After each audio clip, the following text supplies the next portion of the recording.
Maharlika Wealth Fund ang pinagtatalo ng $5 bilyong na bulko ng pera na gagamitin upang palaguin. Napakagandang layunin para sa mga naghihirap. Sinasabing makakatulong sa pag-asenso ng bansang Pilipinas.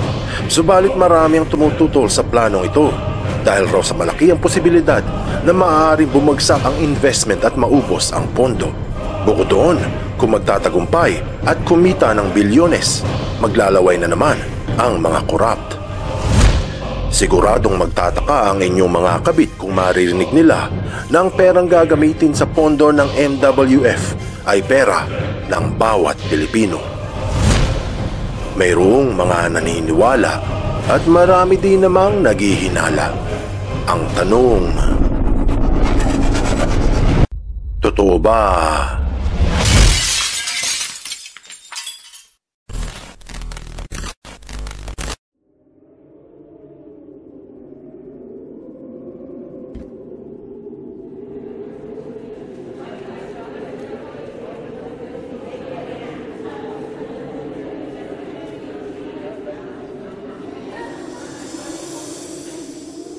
Ang House Bill number 6398 ay nagdulot ng malaking pagtatalo sa pagitan ng mga politiko sa gobyerno at mga ekonomista sa pribadong sektor.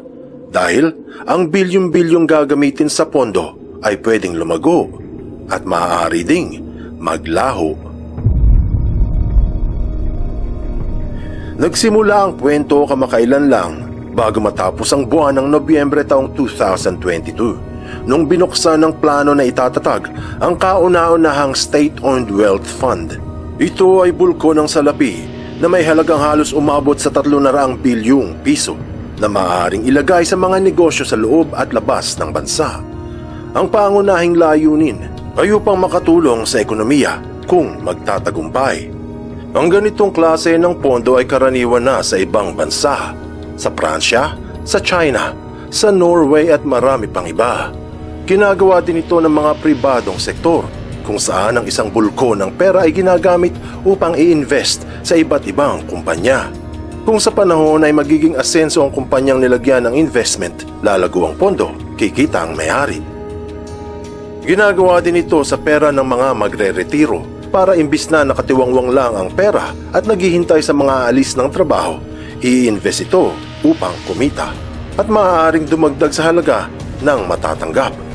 Sa Estados Unidos, ito ay ang mga retirement savings plan. Sa bansang Australia, ito ay ang superannuation. Sa Singapore, ang Central Provident Fund.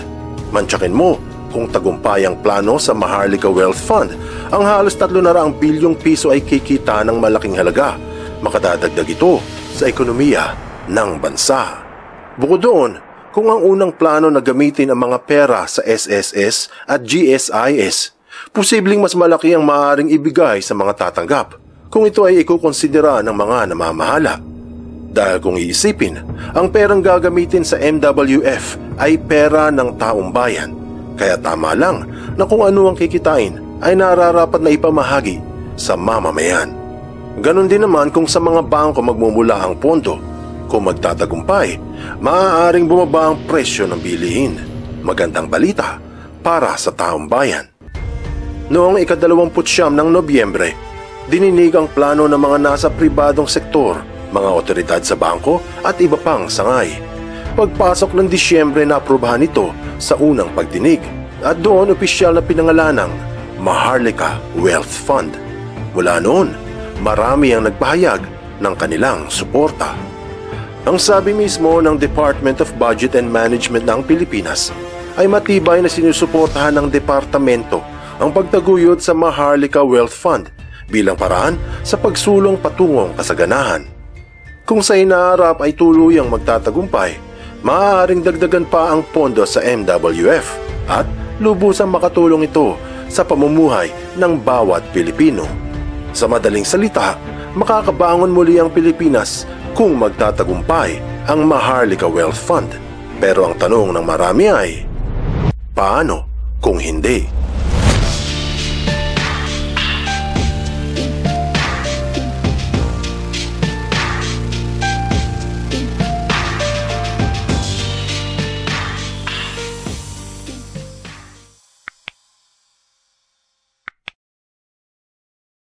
Bakit maraming tutol sa plano ng MWF?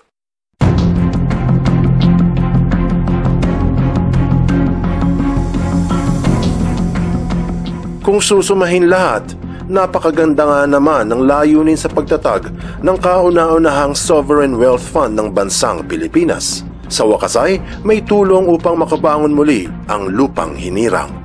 Ngunit ang paalala ng iba na bagamat matamis ang tagumpay, mapait naman ang kabiguan. Maraming dahilan kung bakit may tumututol sa magandang plano. Isa na dito ay ang malaking bahagi ng pondo. Ilang bilyon ang magmumula sa SSS, GSIS, Bangko Sentral ng Pilipinas at iba pa. Kung magtatagumpay, syempre lalago ang pera ng Social Security. Kung nanaisin ng pamahalaan, may posibilidad na madagdagan nga ang matatanggap ng mga magre-retiro. At sa Bangko Sentral naman, maaaring bumaba ang presyo ng bilihin. Pero kung kabaliktaran ang mangyayari at ang mga kumpanya at mga negosyo ay bumagsak o humina ang kita dahil sa ekonomiya, siguradong apektado ang bawat Pilipino. Kaya naman noong lumakas ang boses ng mga tumututol na pilitang tanggalin ng SSS at GSIS sa mga kukuhanan ng pondo at natira na lang ang mga bangko katulad ng Bangko Sentral. Ganun pa man, malaki ang peligro kung matatalo ang pondo. Isa pang dahilan kung bakit may tumututol ay ang pahayag ng Philippine Institute for Development Studies na ang gamit sa pondo ng Sovereign Wealth Fund ng ibang bansa ay mula sa sobrang pera ng pamahalaan. Dahil pagdating daw sa investment portfolio, may talo at may panalo. Kaya gamit ng ibang bansa ay ang kanilang sobrang pera. Ayon sa pahayag, wala raw sobrang pera ang Pilipinas. Sinabi rin ito ni Senador Amy Marcos sa Daily Tribune na hindi ito sangayon sa plano ng kanyang pinsan at pamangkin hinggil sa Maharlika Wealth Fund.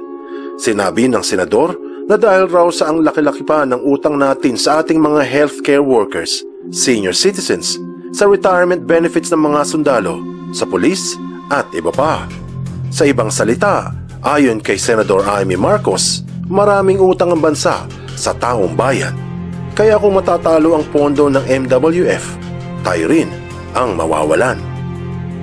At ang pinakamalaking hadlang sa plano ay ang binanggit ng Chief Presidential Legal Counsel ni PBBM na si Juan Ponce Enrile. Ayon sa Philippine News Agency, sinabihan ni Enrile si Pangulong Marcos Jr. na suriin ng maingat ang Maharlika Fund. Sabi nito sa presidente na pag-aralan itong mabuti dahil raw alam nila na yung mga susunod na pamunuan ay baka hindi naiintindihan yung mga layunin na maganda ng pondo. At ayon din kay Chief Counsel Enrile na baka raw waldasin lang ang pera at ang pamunuan ni PBBM ang mananagot dahil raw sila ang naglagda ng Maharlika Wealth Fund.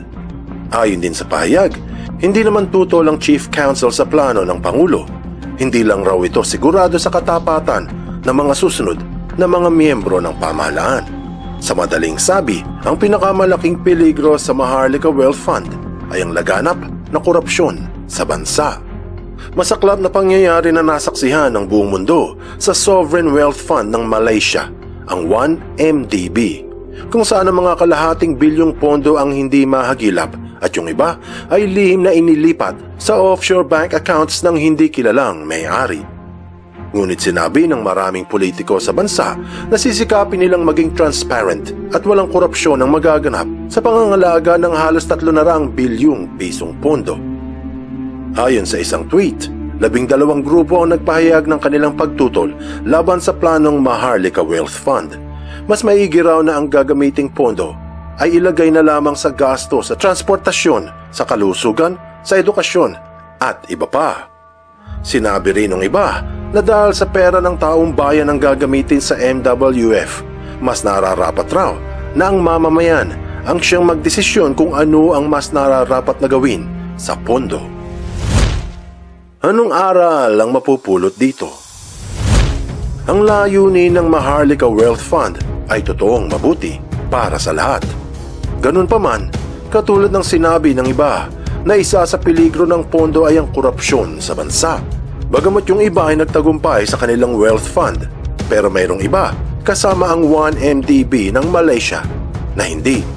Kaya mahirap masabi kung ano ang kahantungan ng kauna-unahang wealth fund ng Pilipinas. Siguro sa hinaharap, malalaman natin ang katotohanan kung ang plano ay magtatagumpay o ang madla ang hahandusay. Buksan mo ang iyong isip at hayaang lumalim pa ng lubusan ng iyong pangunawa sa mga kasaysayang kapupulutan ng maraming aral. Tandaan, katotohanan ng susi sa tunay na kalayaan.